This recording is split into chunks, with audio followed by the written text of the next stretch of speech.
Welcome to the Chaos Whispers of Healthcare, the podcast for busy healthcare leaders who are ready to get out of survival mode so they can focus on what matters most. This is where the burnout stops and the real talk starts. I'm your host, Dr. Megan Carter, and each week I sit down with healthcare innovators who get it. We will unpack the chaos, laugh through the hard stuff, and get you at least 2 practical tips you can use at work right away. If you're ready to clear the chaos and lead with impact, you've come to the right place. Let's jump in. Welcome back to the Chaos Whispers of Healthcare, the podcast for busy healthcare leaders who are done with overwhelming workloads and burnout. This podcast is built around the big idea that you are not meant to prove your worth through exhaustion. We help you get out of survival mode by discussing your real-world pain points and giving you at least 2 practical tips you can put in place right away. Today's guest is a dear friend named Caroline Pennington, and I met Caroline through a mutual friend while I was looking for someone to help me with my LinkedIn platform growth. So I realized over a year ago that if I wanted to connect with other healthcare leaders around the country, I needed to embrace LinkedIn as a platform and strategy. After spending time being coached by Caroline, I implemented all of her strategies. And I have to tell you guys, it radically changed my professional networking. It has opened up so many incredible opportunities. So if you haven't been intentionally growing your LinkedIn impact healthcare leaders, you are missing the opportunity to future-proof your career through rifts and unexpected pivots that we all face at some point. Caroline helped me grow from just 500 followers to over 8,000 in 1 year, and it keeps growing. So I've had numerous speaking, workshop, and high-level connection opportunities, all thanks to her strategies. She has a deep understanding of the importance of creating a strong professional brand online. And that's crucial for today's busiest healthcare leaders who might want to create some career flexibility moving forward. Caroline is a digital marketing and professional branding expert who helps female founders start, scale, and grow their businesses. She is the host of the Feminine Founder podcast. Make sure you listen to that. It's amazing. She also launched the Feminine Founder Marketing Agency, which is going off like gangbusters, I think, because she's absolutely incredible.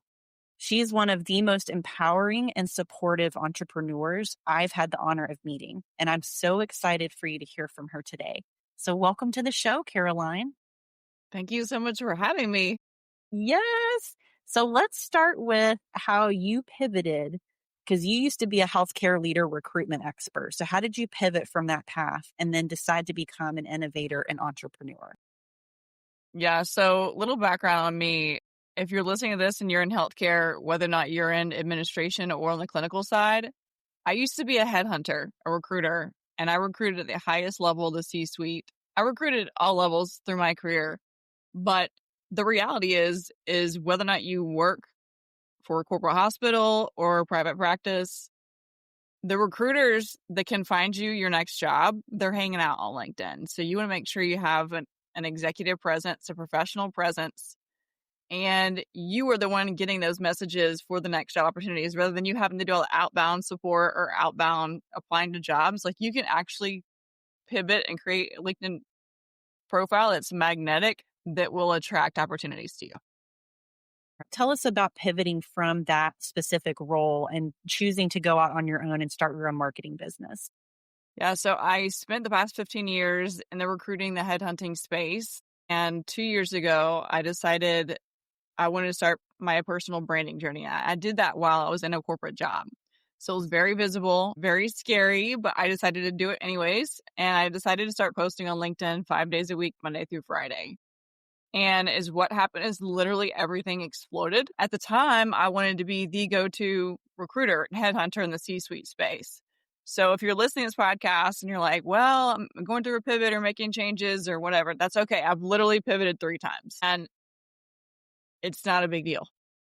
And after a year of doing that, my personal brand completely blew up and I decided to go into coaching and then now marketing, supporting female entrepreneurs because there's so much power and visibility on LinkedIn. When I was a recruiter, my last couple of years as a recruiter, when I was working in the C-suite space, I was recruiting the high 6, 7, and 8 figure income earners. And where were those people hanging out? They were hanging out on LinkedIn. Yeah.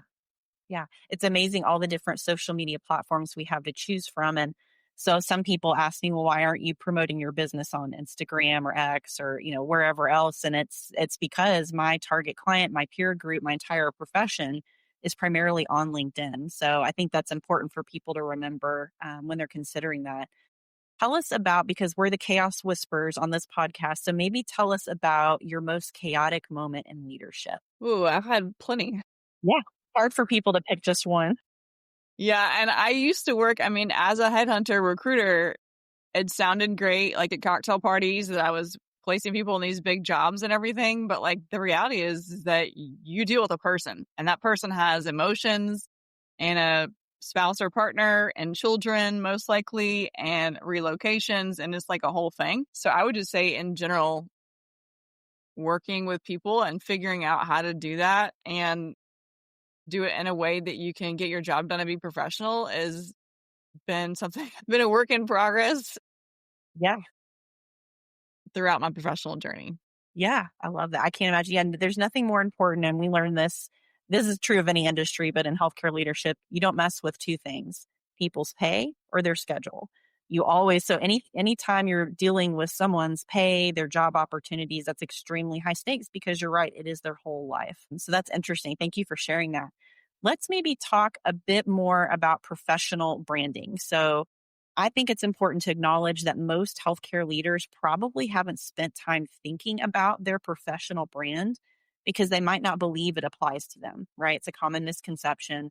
They might view that term as something that's reserved for marketing a business. But I often remind my peers that we all carry a professional or leadership brand individually, whether we realize it or not. And people view us in a specific light based on how we've interacted with them, how we've solved problems, how we faced adversity. We call it our reputation, but it's also our brand. So when Caroline, did you first realize the importance of professional branding, and did you struggle to define yours in the beginning?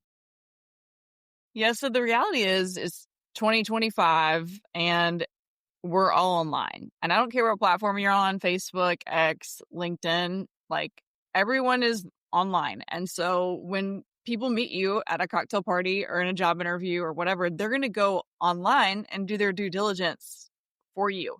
And you want to make sure you have a personal brand. Every single person should have a personal brand. Okay. I don't care if you have your own company and you're an entrepreneur, or if you work in corporate, you need a personal brand, because as mentioned, I was a recruiter, a headhunter. I know what those people are looking for on the LinkedIn profiles, and you want to have an optimized profile, because yes, you've been in leadership, you've done some really cool things, but like, unless I see that online when I go log on your profile, I don't know those things. So you have to brand yourself and position yourself so that you don't leave people guessing that it's already out there. Right. I think it's so important, because your online reputation and how people perceive you online is first impressions. Yeah. And it's just the same as like getting to the interview on time, following up afterwards, like executing and delivering it. Like those things are just as important. I'll say this too, and this is the first time I'm going on the mic and saying this. I would not contact people on LinkedIn for jobs I was working on if their LinkedIn profile was a hot mess express. Okay. Good to know. Yeah, because it looks like they didn't invest the time or energy to even define who they are or what they're about. And it's not very informative. So it's a waste of time from a recruiter standpoint. That's great. That makes so much sense. It's funny because I have had a LinkedIn account for 14 years. So I've been on since 2011, but I never spent much time or energy on it. I very much healthcare leader. I thought I didn't need it. I didn't worry about it until I started my own business. And at that time, as you well know, I only had 500 followers. I had never considered professional branding or content strategy because I assumed I would never need it. And I was so wrong. And if I could go back in time, I would have been steadily growing my LinkedIn network long before I needed to make a career change. So let's talk about the power of LinkedIn. How big is this platform, Caroline, and why should it matter to these busy healthcare leaders? So here's some important stats for your listeners that really you need to listen up to this. Number one, LinkedIn has 1 billion with a B users. It crossed 1 billion users last year. Number two, the amount of people posting is now at 3%. When I first started this journey 2 years ago, it was 1%. So what that means is people are catching on. They're starting to realize the importance of marketing on LinkedIn. Marketing on other platforms like Instagram and Facebook is so competitive. Like, you have to keep up with the reels, you got to do trending audio, you got to dance on the internet. Like, you don't have to do any of that on LinkedIn at all. LinkedIn is what Facebook and Instagram used to be 20 years ago. And here's one thing too for your listeners is the average user makes over $100,000, which means they have the money to spend with you on your products or services. And again, when I was a recruiter, I was recruiting the really high income earners. Those people were hanging out on LinkedIn. Yeah. Yeah, it's a massive networking opportunity. So, listener, I want you to hear me loud and clear. I know you're a busy, exhausted healthcare leader. I know this. And none of us are career proofed. None of us have any guarantees. So, what Caroline's trying to point home for you is this is the platform for you, and to start being intentional now instead of waiting like I did. So, Caroline, we know LinkedIn's algorithm, it also changes frequently. It feels like it's weekly. And it seems that right now, adding meaningful comments to other people's posts is the primary growth factor for engagement and visibility. So, how can busy healthcare leaders engage on the platform without burning themselves out? If you're interested in starting your LinkedIn journey, commenting is where it's at. And here's why. Because once you comment on someone's content, you cross pollinate. So your audience sees it and their audience sees it. And if you're listening to this and you're like, I don't have an audience on LinkedIn, that's okay. You can start. Now everyone is in creator mode. And so that's shifted the model of LinkedIn of connections versus followers. And so everyone is on the same page there. You want to start, don't sit there and like comment all day, but like do 3 to 5 a day if you can. And like if you're at the red light coming home from the gym or like doing laundry folding, like you have time to do 2 or 3 comments. Yeah. Yeah, that's great. I've noticed as I've increased my commenting daily, it's really expanding my engagement. So that I can attest that's real, very, very true. And if any of these listeners wanted to, like you said, start growing their presence and their reach on LinkedIn, what are the first 3 steps you would recommend? So there's 3 things you need to do to set yourself up for success on LinkedIn. Number 1, you want to optimize your profile. That's going to take you the most time to do. So that means have a professional picture uploaded, a banner. Like, who are you as a professional? Have the about section filled out, the experience section filled out. That's going to take you some time to do, but once you have it optimized, you're good to go. So have a profile optimized. 2, start engaging with other people. 3, start putting content out there. For me, blowing up my account I went from 0 to 7,000 and I'm now close to 13,000 in right around 2 years. Was 5 days a week, Monday through Friday. If 5 days a week seems like too much for you, start with 1 day a week. Show up on Monday. People are interested in learning on Monday. They're more engaged on Monday. 3 days a week, Monday, Tuesday, Wednesday, I would use polls. I use polls all the time to talk to my audience. People, even if they don't engage with your stuff, they will vote in a poll. And so that way you can see what people are interested in doing. And if you're listening to this podcast, when I started this journey doing content, I literally was so cringe. Like, did not get any engagement, like nothing. And everyone was watching me, like the CEO of the company I work for, like my boss, like my coworkers, everyone was watching.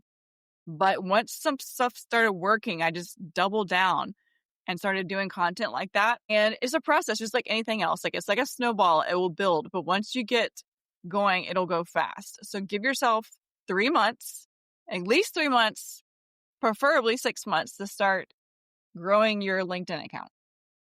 And I will say grace all around too. I love that you shared the content, because for the listeners, most of us aren't natural content creators, right? We can run a code blue with our hands tied behind our back, blindfolded. We can save lives. We can run multi-million-dollar, service lines, but content creation, at least for me, felt very intimidating. So if you're listening to this going, okay, that sounds like a lot of work, I promise you can make it so much easier. You can use AI to help you generate ideas.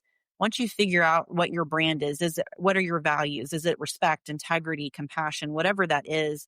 AI can help you generate some content ideas. And then remember, you just want to post very short bits of content, whether it's video or you're adding, photos to your text. People are not reading dissertations. If it's more than 200 words, the likelihood of someone staying on that post and reading it is next to zero. So that takes the pressure off. For me, at least as a content creator, is they just want short and sweet. They want a mix of authenticity. Tell me about who you are as a person outside of work. They want, if there's a hot topic going on in our industry, like we talk about mandatory staffing ratios, or if they're, remember the big beautiful bill when that was happening, post about it, add your comments, add your take on it. You can even attach and cite your articles.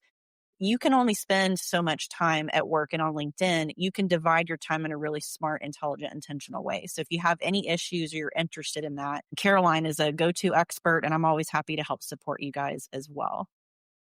Yeah, I was going to add to that too. So people on TikTok, Facebook, Instagram, they're being entertained.